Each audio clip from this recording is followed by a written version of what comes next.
Democrats might be ready to move on from their 2024 defeat, but the main players in last year's presidential election, they're still out.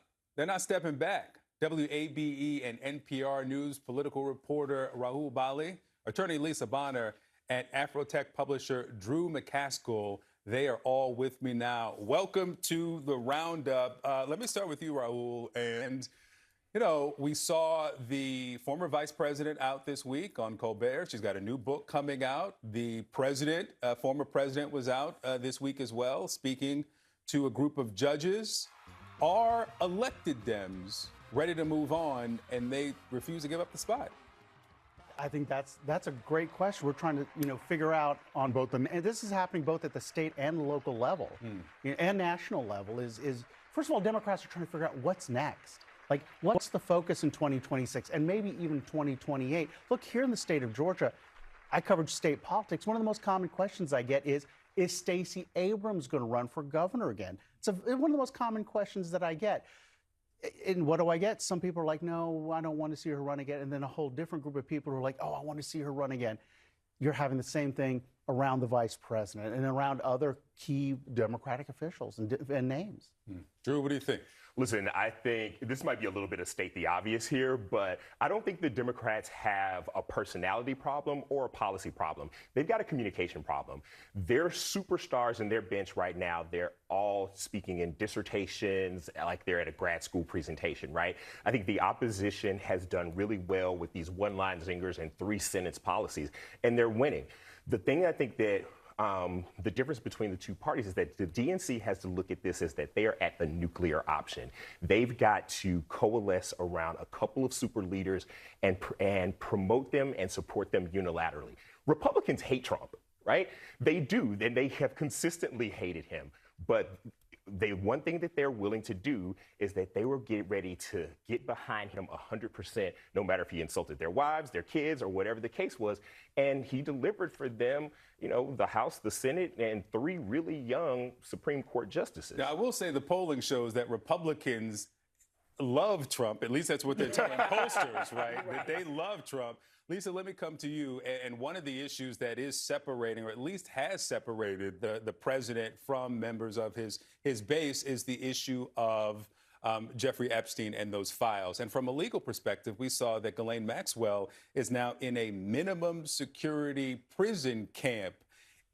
Are you concerned that it comes right after the Todd Blanche interview that all of a sudden she's moving from one prison to another? This entire Ghislaine Maxwell Epstein file is an absolute disaster. The messaging of it, the handling of it, the DOJ stepping in is unprecedented. And them surreptitiously moving her from a maximum security prison to basically a camp is very disturbing. The messaging is off. And this is one thing that might be the Achilles heel for Trump. I'm hoping so, because there seems to be nothing else that is going to knock him off that Republican pedestal. And I'm hoping the fact that we cannot get any straight answers, that this appears to be a cover-up, that there is no reason on God's green earth why she is moved to a minimum security prison. This woman is on record as being a worse offender than Jeffrey Epstein. She was the trafficker. She was one who participated. She has been convicted of some of the most horrendous crimes,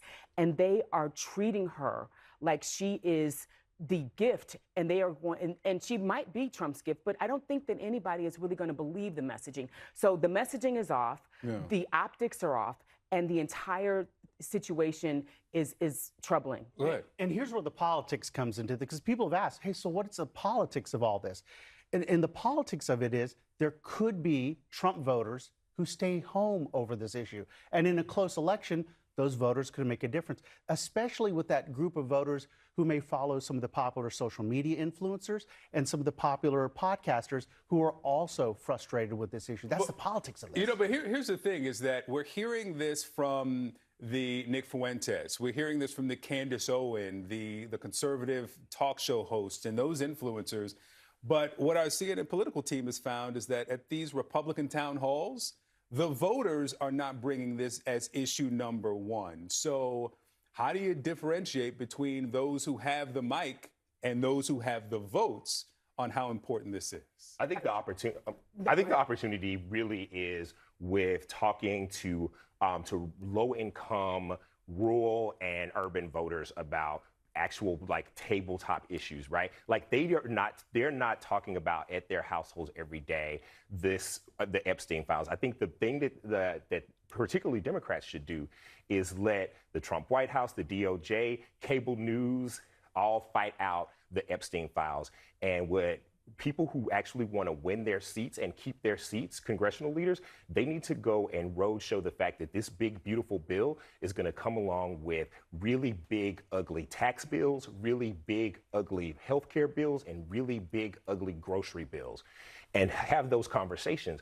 What those town halls prove is that voters are starting to see, a sea change in what it looks like in their wallets and their pockets every day.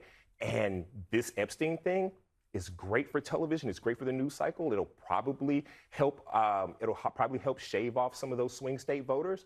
But talking about those tabletop issues, that could really make a difference in the midterms in those swing states. Raul, let me ask you about this. We learned this week that the Corporation for Public Broadcasting will be winding down. You obviously, WABE, NPR political reporters, so this is something you certainly want to bring to the table. This is the result of that $1.1 billion clawback of federal dollars. Look, this has been let me give you my quick spiel because I've been doing this a lot. People are asking me what's going on. Look, to explain the public media business model, a lot of people, a local radio station like mine, like WABE, we raise money from our listeners, the community, and we get federal funding. We turn around and spend that to buy and air All Things Considered, and air Morning Edition. That's how the business model works. By losing, and in our case, we're losing 13%, $1.9 million.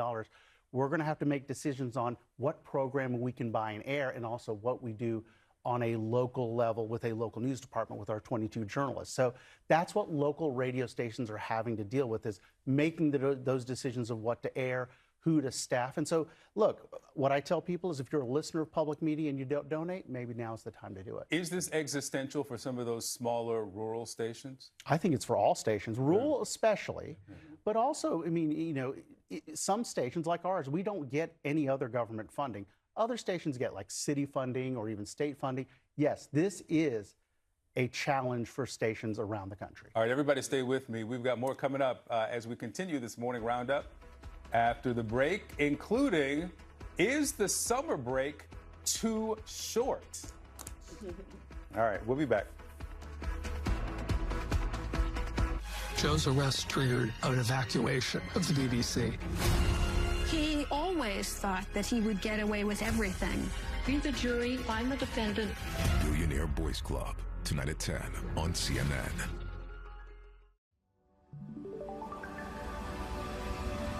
Precise designs, subtle curves, curated upgrades, elevated design for thoughtful living. Puma. My sleep was so interrupted, I would go maybe 60 to 90 minutes before I'd wake up with a hot flash. I had to stop going to the gym. I couldn't stay active. As a nurse, hot flashes made me feel very self-conscious. Thermella restored my confidence. Thermella blocks hot flashes and night sweats. It's hormone-free relief that works. 94% of women saw fewer hot flashes and night sweats. Finally, I have relief. It's wonderful. Find relief at thermella.com. We know that innocent animals are being abused and neglected right now. But did you also know that with your spare change, you have the power to change their life? We're going to go in and we're going to find a way to get these animals out of this environment and to provide the care that they need so that they can recover, because that's what our whole mission is. For just 63 cents a day, less than the cost of a cup of coffee, you can help rescue an animal from cruelty. Your spare change has the power to change everything for that animal. Your donations will be turned into boots on the ground, help for animals that are impacted by some of the most unimaginable forms of cruelty that exist. Your spare change can make a big impact for an animal today. It can feed 19 vulnerable kittens in our nursery every month. It can provide 10 hearty meals for rescued dogs. It will supply enrichment toys for animals who have never experienced joy, and so much more. Your $19 a month means we can be there for the animals who need us, from the minute we rescue them until the moment we find them a new, loving home. Every donation helps, no matter how large or small that donation can be, and we ask you to support this effort and ensure that we can continue to help these animals long into the future. Just scan the code on your screen, visit our website, or call right now. Donate $19 a month, and we'll send you this welcome kit and this adorable plush dog to say thank you. The ASPCA is committed to helping animals in horrible situations, and we just encourage people to support that effort. And today is your chance, because a little bit of your change will change their life forever. So please don't wait. Donate today. Go online, call, or scan right now. I never thought this would happen. When disaster takes control of your life, we got you. Get it back with a single call to the team that shows up fast to make things right. Serve Pro, like it never even happened. Arthritis causes pain in your joints. Unlike pills, Voltaren gel is applied to the site of pain, penetrating deep through the skin to the joint, reducing intense pain caused by inflammation so you can move more freely. Voltaren, clinically proven long-lasting arthritis pain relief. On Medicare, living with diabetes, progress is having your coffee like you like it. The Freestyle Libre 3 Plus sensor is covered by Medicare for more people managing diabetes with insulin. This is progress.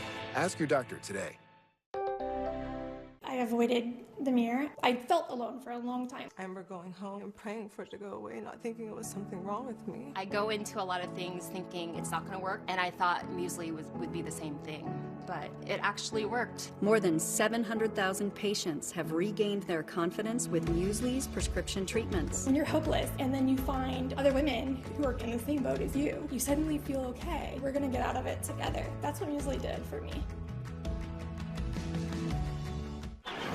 Ninja Frostvault. Meet Ninja's family of premium coolers with the cold dry zone that keeps food separate, dry, and fridge temp with premium ice retention even after the adventure ends. Ninja Frostvault, drinking food's favorite cooler. The Arena with Casey Hunt, weekdays at 4 p.m. on CNN.